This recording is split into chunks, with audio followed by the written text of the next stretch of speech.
सावन के सोमवार के दिन व्रत रखने का विशेष महत्व होता है। अगर आप भी सावन के पहले सोमवार के दिन व्रत रखने वाले हैं, तो इस दिन व्रत कथा पढ़ने भी महत्वपूर्ण माना जाता है। हिंदू पंचांग के अनुसार सावन साल का 5वां महीना है, जो कि आज यानी 22 जुलाई से शुरू हो गया है। धार्मिक दृष्टि से जितना महत्व सावन का है, उतना ही महत्व के पहले सोमवार के दिन व्रत रखने का है। ऐसा कहा जाता है कि इस दिन भगवान शिव की पूजा करने से भक्त की सभी मनोकामनाएं पूरी होती हैं। साथ ही विवाह में आ रही सभी रुकावटों से छुटकारा मिल सकता है। इस साल का सावन बेहद खास माना जा रहा है, क्योंकि इस बार सावन का महीना सोमवार से शुरू होने जा रहा है। देवों के देव महादेव को सावन का महीना सबसे प्रिय माना गया है। ऐसी मान्यता है कि सावन में अगर कुंवारी कन्याएं सोमवार का व्रत रखें और विधि विधान से शिवजी की पूजा अर्चना करें, तो उन्हें मनचाहा जीवन साथी मिलता है। साथ ही भगवान शंकर के साथ माता पार्वती की कृपा भी प्राप्त होती है। सावन में शादीशुदा महिलाएं अपनी पति की लंबी आयु के लिए 16 सोमवार का व्रत करती हैं। वहीं कुंवारी कन्याएं योग्य वर पाने के लिए सोमवार का व्रत रखती हैं। सावन सोमवार व्रत महिला या पुरुष कोई भी रख सकता है। ऐसे में अगर आप सावन के पहले सोमवार के दिन व्रत रख रहे हैं, तो इस दिन व्रत कथा पढ़ना बेहद जरूरी है। आइए इस लेख में सावन सोमवार के व्रत कथा के बारे में जानते हैं। सावन के पहले सोमवार पर पढ़े ये व्रत कथा। पौराणिक मान्यता के अनुसार एक बार एक धनी व्यापारी था, जो कि भगवान शिव का बहुत बड़ा भक्त था। उसके पास बेशुमार धन दौलत थी, लेकिन धन से संपन्न होने के बावजूद वह बेहद दुखी रहता था, क्योंकि उसकी कोई संतान नहीं थी। वह पुत्र की चाह में दिन रात भगवान शिव की आराधना करता था और हर सोमवार को व्रत करता था। उस व्यापारी की भक्ति देखकर एक दिन माता पार्वती ने भोलेनाथ से कहा कि यह व्यापारी आपका सच्चा भक्त है, तो आप उसकी मनोकामना पूरी कर दीजिए। यह सुनकर महादेव ने माता पार्वती से कहा कि इस साहूकार के साथ कोई पुत्र न होने के कारण यह दुखी रहता है। माता पार्वती ने शिव जी से उस व्यापारी को वरदान देने के लिए कहा। इस पर महादेव ने देवी पार्वती को बताया कि इस साहूकार के भाग्य में पुत्र के योग नहीं है। ऐसे में अगर इसे पुत्र का वरदान दिया गया, तो वह बालक सिर्फ 12 साल की आयु तक ही जीवित रह पाएगा। इतना सुनने के बाद माता पार्वती ने शिवजी से कहा कि उस साहूकार को पुत्र का वरदान दे दीजिए, अन्यथा वो भक्त आपकी पूजा करना छोड़ देगा। माता के बार बार कहने से भगवान शिव ने साहूकार को पुत्र प्राप्ति का वरदान दे दिया, लेकिन वह सिर्फ 12 साल तक ही जिंदा रहेगा।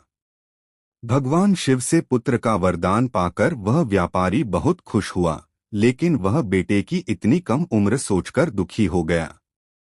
बेटे के जन्म के बाद भी वह व्यापारी रोजाना भोलेनाथ की पूजा अर्चना करता रहा और सोमवार का व्रत रखा था। इसके बाद बेटे के 11 साल होते ही व्यापारी ने उसे उसके मामा के साथ काशी जाने को कह दिया।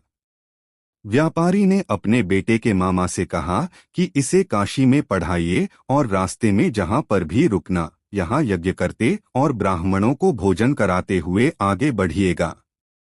उसी रास्ते में एक राजकुमारी का विवाह हो रहा था। जिससे उस राजकुमारी का विवाह होना था, वो एक कान से काना था। जब राजकुमारी के पिता ने उस साहूकार के सुंदर बेटे को देखा, तो सोचा क्यों न इसे ही घोड़ी पर बिठाकर इससे सारी रस्में करा दी जाएं। इसके लिए उन्होंने उस लड़के के मामा से बात की और कहा कि इसके बदले में हम तुम्हें खूब धन देंगे। यह सुनकर मामा भी राजी हो गए। इसके बाद साहूकार का बेटा विवाह के मंडप में बैठा और विवाह के सभी काम संपन्न हुए।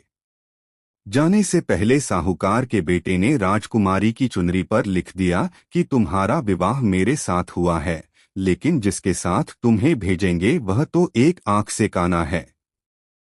इसके बाद साहूकार का बेटा अपने मामा के साथ काशी चला गया।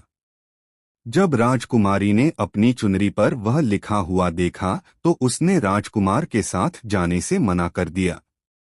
इसके बाद राजा ने अपनी पुत्री को बारात के साथ विदा नहीं किया। बारात वापस लौट गई और उधर मामा और भांजे काशी दोनों काशी पहुंच गए। एक दिन काशी में यज्ञ के दौरान साहूकार के बेटे के प्राण निकल गए और यह देख उसके मामा रोने लगे। उस समय भगवान शिव से माता पार्वती ने पूछा कि प्रभु ये कौन रो रहा है। तब उन्हें पता चला कि यह वही शिवजी के वरदान से जन्मा व्यापारी का पुत्र है। तब माता पार्वती ने कहा, स्वामी दोबारा इसे जीवित कर दीजिए, अन्यथा रोते रोते इसके माता पिता के प्राण त्याग देंगे।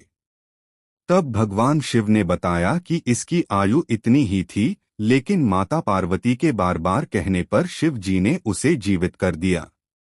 इसके बाद व्यापारी का पुत्र ओम नमः शिवाय करते हुए उठ बैठा और मामा भांजे दोनों ने भोलेनाथ और पार्वती माता को धन्यवाद किया और अपने नगर वापस लौट गए।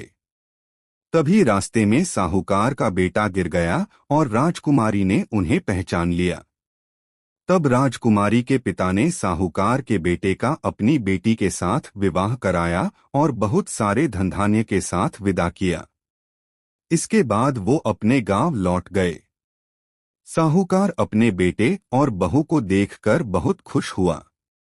उसी रात साहूकार को स्वप्न में शिवजी ने दर्शन दिया और कहा कि तुम्हारी पूजा से मैं प्रसन्न हुआ। इसी प्रकार जो भी व्यक्ति इस कथा को पढ़ता या सुनता है उसकी सभी परेशानियां दूर हो जाती हैं और साथ ही हर अधूरी इच्छा पूरी हो जाती है।